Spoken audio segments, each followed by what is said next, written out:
ভক্তি, শ্রদ্ধা আর শিল্পের এক অনন্য নিদর্শন।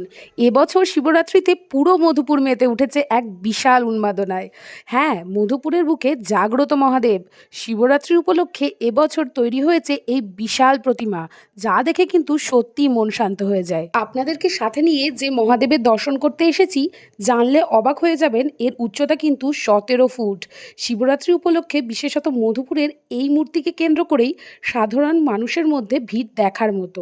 মূর্তির গায়ের প্রতিটা নিখুঁত কাজ আর মহাদেবের এই শান্ত রূপ দেখে চোখ ফেরানো কিন্তু দায়। মহাদেবের সাথে সাথে কিন্তু এখানে নন্দীও কিছু কম যাচ্ছে না। আর মহাদেবের চোখের দিকে তাকালে যে আলাদা একটা অপূর্ব শান্তি পাওয়া যাচ্ছে, সেটা ভাষায় প্রকাশ করার মতো না। আমি যে মহাদেবের সামনে গিয়ে কতক্ষণ দাঁড়িয়েছিলাম আমি সত্যিই বলতে পারবো না।